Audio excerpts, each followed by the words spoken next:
Halo Sobat-Sobat Iktus, welcome back to Iktus Digital Service. Dan pada minggu ini kita kembali pada tema besar kita yaitu home. Nah, buat teman-teman yang belum tahu apa itu home, teman-teman bisa cek ya di video sebelumnya.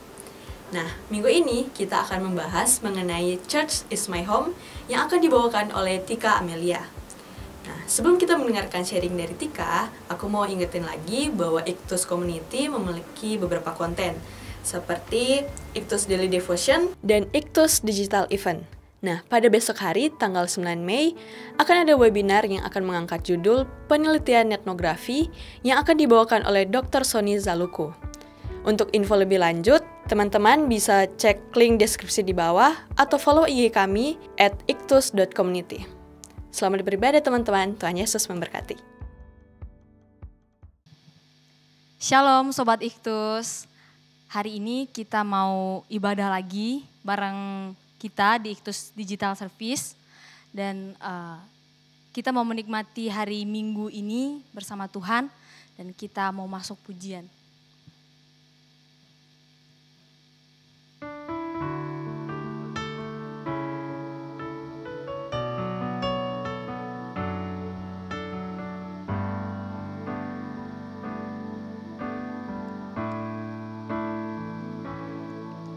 Tuhan tak pernah janji langit selalu biru, tetapi Dia berjanji selalu menyertai. Tuhan tak pernah janji jalan selalu rata, tetapi Dia berjanji berikan kekuatan. Jangan pernah menyerah, jangan berputus asa. Mukjizat Tuhan ada saat hati menyembah. Jangan pernah menyerah, jangan berputus asa. Mukjizat Tuhan ada bagi yang setia dan percaya. Kami percaya Tuhan. Tuhan tak pernah janji langit selalu biru, tetapi Dia berjanji selalu menyertai. Tuhan tak pernah janji jalan selalu rata, tetapi Dia berjanji berikan kekuatan. Jangan pernah menyerah, jangan berputus asa. Mukjizat Tuhan ada saat hati menyembah. Jangan pernah menyerah, jangan berputus asa. Mukjizat Tuhan ada bagi yang setia dan percaya. Kita nyatakan iman kita, kita katakan Tuhan tak pernah janji. Tuhan tak pernah janji jalan selalu biru, tetapi Dia berjanji selalu menyertai. Tuhan tak pernah janji jalan selalu rata, tetapi Dia berjanji berikan kekuatan. Jangan pernah menyerah, jangan berputus asa.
Shalom, selamat pagi untuk sahabat Iktus. Kembali lagi di channel Iktus Community.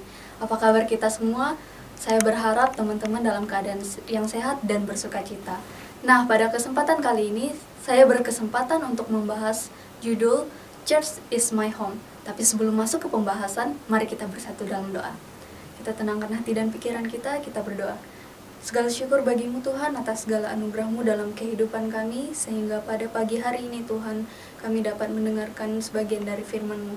Sebentar lagi hamba-Mu akan memberikan sharing Tuhan, biarlah apa yang hamba-Mu sampaikan dapat menjadi rema bagi kehidupan para pendengar-pendengarnya. Berkati hamba-Mu dan para pendengar sehingga bukan hanya dalam kehidupan kami sehari-hari, tapi juga berdampak untuk kehidupan orang lain. Terima kasih Tuhan, di dalam nama Tuhan Yesus, haleluya, amin.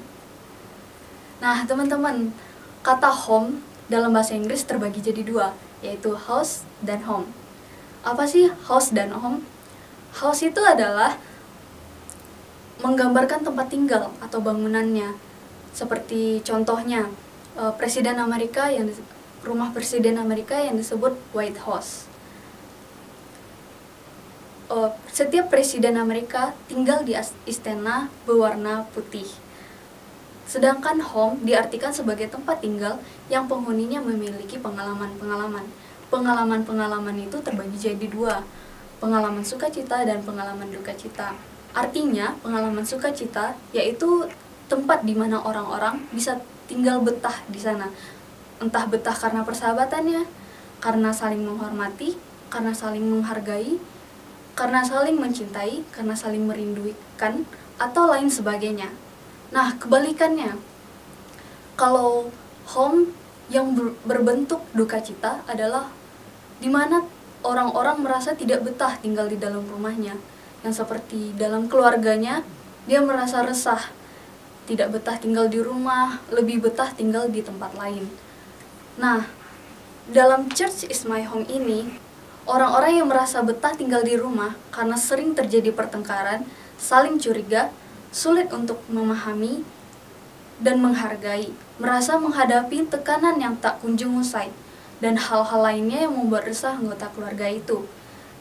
Sama halnya dengan gereja. Gereja dalam pengertian yang sebenarnya bukanlah gedungnya. Ya, walaupun wujud gereja itu berbentuk gedung, tetapi gereja itu diartikan sebagai wujud dalam kumpulan orang-orang yang dipanggil untuk menjalankan misi Kristus di dunia ini. Kumpulan seperti ini membuat keluarga yang hidup dalam rumah yang akan menjamin kepentingan kehidupan berkeluarga untuk tumbuh, memberikan kemungkinan untuk hidup dan bergaul dengan tetangganya, dan tentu saja dapat memberikan ketenangan, kesenangan, kebahagiaan, dan kenyamanan. Seperti rumah, gereja juga dapat menjadi tempat sosialisasi dan pendidikan. Penanaman nilai-nilai yang baik melalui kebiasaan dapat dilakukan dengan menciptakan dialog antara anggotanya sehingga masing-masing merasa nyaman dan betah untuk menceritakan banyak hal. Bagi pribadi saya sendiri, Church is my home saya tetapkan pada 2017 lalu. Pada 2017 saya merasa awalnya saya merasa gereja bukanlah tempat untuk yang benar-benar untuk saya tempati. Bukan benar-benar gereja itu adalah home saya, adalah rumah saya untuk saya berpulang. Tapi waktu itu biasanya anak-anak kecil waktu di sekolah minggu akan betah karena akan bertemu dengan teman-temannya pada saat di gereja. Berbeda dengan saya, waktu dari kecil sampai 2017 itu, saya menganggap gereja itu hanya tempat ia datang beribadah lalu pulang. Tapi setelah saya ditunjuk sebagai salah satu anggota kepanitiaan Natal 2017, saya merasa saya nyaman tinggal di dalam gereja. Maksudnya tinggal bukan berarti untuk tidur di sana, tapi karena kenyamanan yang diberikan anggota-anggota keluarga di dalam gereja itu yang membuat saya nyaman, sehingga saya mengartikan church is my home, yang berarti rumah saya adalah gereja saya gitu. Nah, pada 2018 saya juga ikut terjun ke dalam pelayanan, sehingga kenyamanan yang saya dapat di gereja bertambah-tambah, menjadi meluap-meluap. Sehingga dalam gereja saya merasa tanpa ke gereja satu hari pun saya merasa hampa. Itulah artinya church is my home bagi saya. Nah, pada 2019 saya diutus ke Batam untuk melayani sebagai misionaris. Pada saat itu saya yang tidak tahu apa-apa, yang pelayanannya cuman saya mengerti hanya WL, singer, pemusik, proyektor dan lain sebagainya. Tapi waktu berkehidupan di gereja di Batam, saya merasa inilah rumah saya yang sebenarnya. Inilah bentuk kenyamanan saya, tempat saya berpulang, inilah gereja itu. Dimana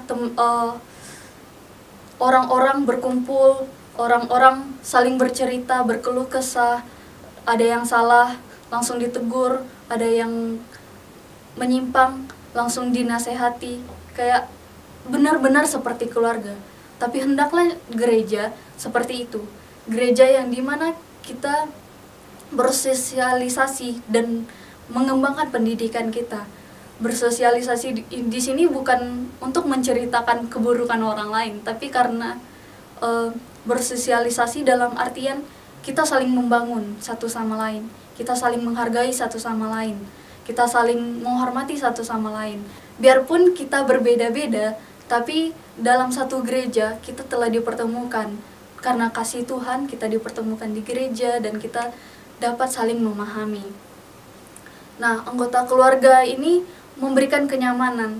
Awalnya saya tidak menyangka bahwa orang-orang yang pergi ke gereja itu adalah orang-orang yang saya berpikiran bahwa orang-orang ini adalah orang-orang yang kudus, sehingga bisa ke gereja melayani Tuhan dan lain sebagainya. Tapi setelah saya menelaah, saya lihat-lihat, saya telusuri dan saya alami sendiri, gereja itu bukan seperti itu. Tapi gereja yang sebenarnya adalah gereja yang mempersatukan kita dalam kasih Kristus. Perlu diingat 3 poin dalam hal bergereja, yaitu Allah itu kasih. Kedua, gereja adalah rumah, bukan tempat singgah. Ketiga, gereja adalah dirimu. Allah itu kasih. Dalam bergereja yang seperti saya katakan tadi, gereja sebenarnya merupakan wujud kumpulan orang-orang yang dipanggil untuk menjalankan misi Allah. Untuk menjalankan misi Allah ini perlu selalu menghadirkan Allah. Karena Allah adalah kasih, maka menghadirkan Allah dalam gereja sehari-hari berarti menghadirkan kasih. Dalam Yohanes 4 ayat 8, barang siapa tidak mengasihi, ia tidak mengenal Allah, sebab Allah itu adalah kasih. Nah, dalam kutipan sebuah acara mengatakan penganugerahan Nobel Perdamaian pada tahun 1979 mengatakan bahwa cinta dimulai dari rumah. Dan bukan seberapa banyak yang kita lakukan, tapi seberapa banyak cinta yang kita masukkan ke dalam tindakan yang kita lakukan itu. Berarti tempat kita tinggal, gereja yang dipenuhi dengan Allah itu adalah tempat di mana kita saling berbagi kasih, saling meluapkan kasih dan saling mengasihi satu sama lain. Demikian juga dikatakan dalam Efesus 2 ayat 19. Berkata demikian, demikianlah kamu bukan lagi orang asing atau pendatang, melainkan kawan sewarga dari kami, kudus, sewarga dari orang-orang kudus dan anggota-anggota keluarga Allah. Paulus mengingatkan kepada jemaat di Efesus bahwa mereka semua merupakan sebuah keluarga besar, yaitu anggota keluarga Allah. Keluarga ini dipersatukan oleh darah Yesus yang dengan penuh kasih karunia dicurahkan bagi kita. Mereka tadinya orang asing bagi satu dengan yang lainnya, sekarang menjadi penuh kasih bagi Allah. Mereka tadinya pendatang, seorang tamu yang memiliki batasan-batasan yang tidak bisa menerima atau melakukan sesuatu. Sekarang semua adalah anggota keluarga yang bisa dengan berani mendekat kepada Allah sebagai seorang anak yang mendekat kepada bapaknya. Dalam kehidupan kita bergereja ini, kita juga perlu ingat selalu bahwa kita adalah anggota keluarga satu dengan yang lainnya. Manusia di dunia pada sekarang ini lebih mengarah kepada dirinya sendiri, lebih mementingkan diri sendiri. Orang-orang yang sudah banyak yang lupa pada makna sebuah keluarga. Ketika kita tumbuh besar, masing-masing bekerja dan semakin jarang berkumpul dengan anggota keluarga. Iblis menggeser makna sebuah keluarga sehingga orang-orang tidak bisa lagi memahami peranan ikatan dalam sebuah keluarga. Karena keluarga yang dimiliki dunia hancur berantakan, maka dia pun kemungkinan besar tidak bisa memahami hubungan keluarga di dalam gereja atau saudara seiman. Nah, mari kita sebagai saudara-saudara di dalam Tuhan berusaha saling mengasihi, saling menolong, mendukung satu sama lain, dan menerapkan Allah itu kasih di dalam gereja itu sendiri. Nah, pada pembahasan ini juga dikatakan bahwa gereja itu adalah rumahku, bukan tempat singgahku. Dalam beberapa kesempatan, kita sering mendengar apa itu rumah bagi orang lain. Nah, bagi orang-orang anak-anak yang tinggal di jalanan ini, mereka merasakan tidak lagi tinggal di dalam keluarga kandung mereka. Ternyata banyak jawaban yang diberikan seperti akibat perceraian kedua orang tua, mengalami situasi keterpurukan karena kemiskinan, mengalami tindakan kekerasan dalam kekeluargaan yang terjadi terus-menerus. Tidak ada keharmonisan dalam keluarga, tempat tinggal atau rumah yang tidak lagi nyaman karena sering muncul prasangka buruk, seperti orang asing tinggal di rumahnya sendiri. Orang tua tidak pernah ada di rumah karena kesibukan pekerjaan masing-masing. Dan masih banyak lagi negatif hal lainnya yang hampir tidak pernah absen mereka alami di kehidupan sehari-hari. Nah, pertanyaannya bagaimana anak-anak ini bisa bertumbuh? Anak-anak jalanan ini memiliki pertumbuhan yang buruk, baik fisik maupun mental, ataupun rohani mereka. Jadi mereka itu tidak jarang mereka juga menjadi pelaku-pelaku tindakan kriminal yang membahayakan orang lain. Hal ini dapat dimengerti karena pola asuh dan alat kontrol yang menjadikan mereka anak-anak yang berhasil, yang baik dan berhasil, yaitu keluarga tidak pernah atau sangat jarang mereka alami. Hidup mereka berpindah-pindah, tergantung dari komunitas mana yang bisa membuat mereka hidup dan diterima. Sayangnya, komunitas jalanan bukanlah tempat yang bertumbuh dan baik. Gambaran tentang rumah singgah di atas dapat menjadi ilustrasi yang menggambarkan anggota gereja yang tidak betah tinggal dan aktif di gerejanya sendiri. Mungkin ia merasa tidak nyaman karena tidak ada komunikasi atau dialog dengan anggota lainnya. Mungkin ia merasa disepelekan atau dianggap remeh karena hanya anggota biasa yang tidak memiliki posisi apapun di dalam jemaat. Mungkin ia merasa penafsiran dan pengertian yang berbeda tentang dogma dan ajaran yang diajarkan oleh gereja tersebut, dan membutuhkan teman untuk mendampingi. Wujud kepedulian dan menguatkan dalam menghiburnya itu tidak dirasakannya, sehingga mereka menganggap gereja itu hanya rumah singgah, bukan rumahku, gitu. Rasul Paulus mengingatkan bahwa setiap orang yang percaya dan menerima Kristus dalam kehidupannya adalah bait Allah, sebab roh Allah ada di dalamnya, di dalam 1 Korintus 3 ayat 16. Karena itu gereja sebenarnya merupakan kumpulan orang-orang yang di dalamnya diam roh Allah dan roh kasih. Namun gejala atau fenomena yang sering tampak dalam pelayanan gereja menunjukkan bahwa tidak sedikit orang yang enggan pada suatu gereja tertentu. Mereka lebih memilih menjadi simpatisan saja, sehingga bisa bebas di rumah-rumah yang mereka suka setiap minggunya. Pertanyaannya, mengapa tidak banyak anggota jemaat yang tinggal diam dan berhenti dalam satu gereja saja? Bukankah pada hakikatnya adalah persekutuan satu tubuh Kristus? Jika gereja hanya menjadi rumah singgah karena orang kurang mendapat perhatian, kurang memiliki peran, kurang cocok dengan ajarannya, kurang menikmati khotbah, musik, atau lain sebagainya, tentu bagaimana orang-orang ini bisa dikatakan sebagai anggota dari satu tubuh Kristus? Sebab di dalam bagian tubuh, jika satu anggota sakit, maka yang lain pun ikut merasakan sakit itu. Dan anggota-anggota tubuh itu akan saling melindungi, terutama anggota yang lemah harus mendapat perhatian dan perlindungan yang khusus, yang juga terdapat dalam 1 Korintus 12 ayat 12 sampai 27. Nah, gereja hanya akan menjadi rumah kita jika kita sebagai anggota-anggotanya memiliki loyalitas atau kesetiaan kepada gereja tersebut dan menjadikannya sebagai rumah kita. Dengan demikian, setiap anggota yang memiliki peluang sangat besar untuk bertumbuh seperti apa yang Tuhan inginkan dibandingkan dengan simpatisannya. Rumah kita hanya akan menjadi gereja ketika kita merasa nyaman mengungkapkan apapun karena percaya kepada anggotanya. Ketika kita ingin tumbuh bersama dengan peran yang berbeda-beda, ketika yang lain memberikan penguatan dan pendampingan kepada anggota yang mengalami kesulitan atau musibah, ketika setiap anggota keluarga merasa terpanggil untuk melakukan sesuatu yang terbaik bagi pertumbuhan anggota keluarga, kita juga ikut berperan. Maka kita akan menghadirkan gereja adalah rumahku, bukan gereja adalah tempat singgah kepada orang lain. Nah, poin ketiga adalah gereja adalah dirimu.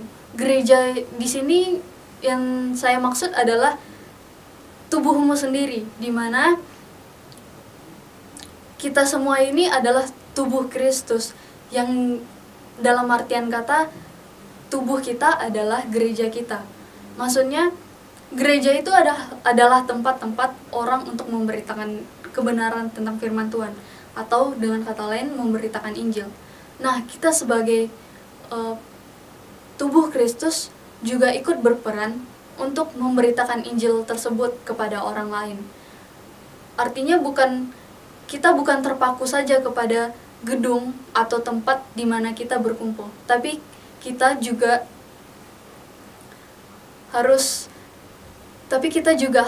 menjadi pelaku dari firman itu, pelaku dari perkembangan gereja itu. Jadi perlu diingat ketiga poin tadi, yaitu Allah itu adalah kasih. Kedua, kita menganggap gereja adalah rumah, bukan tempat singgah. Ketiga, gereja adalah dirimu sendiri. Jika kita merasa nyaman di gereja, kita akan menjadi pelaku-pelaku dari kebenaran firman Allah. Jadi teman-teman, anggaplah dirimu sebagai gereja, nyamanlah dengan gerejamu, dan bersekutulah dengan gerejamu sendiri. Temukan kenyamanan di gereja, sehingga kamu dapat menemukan kasih Allah di dalam gereja itu. Sekian pembahasan tentang Church is my home pada minggu ini. Mari kita bersatu dalam doa. Terima kasih Allah yang baik atas segala anugerah-Mu, sehingga kami dapat mendengarkan sebagian dari firman-Mu. Tuhan, biarlah kiranya apa yang disampaikan pada pagi hari ini dapat menjadi berkat dan dapat membuat para pendengarnya menjadikan itu sebagai rema dalam kehidupan kami masing-masing. Terima kasih Tuhan Yesus, di dalam nama Tuhan Yesus, haleluya, amin.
nama-nama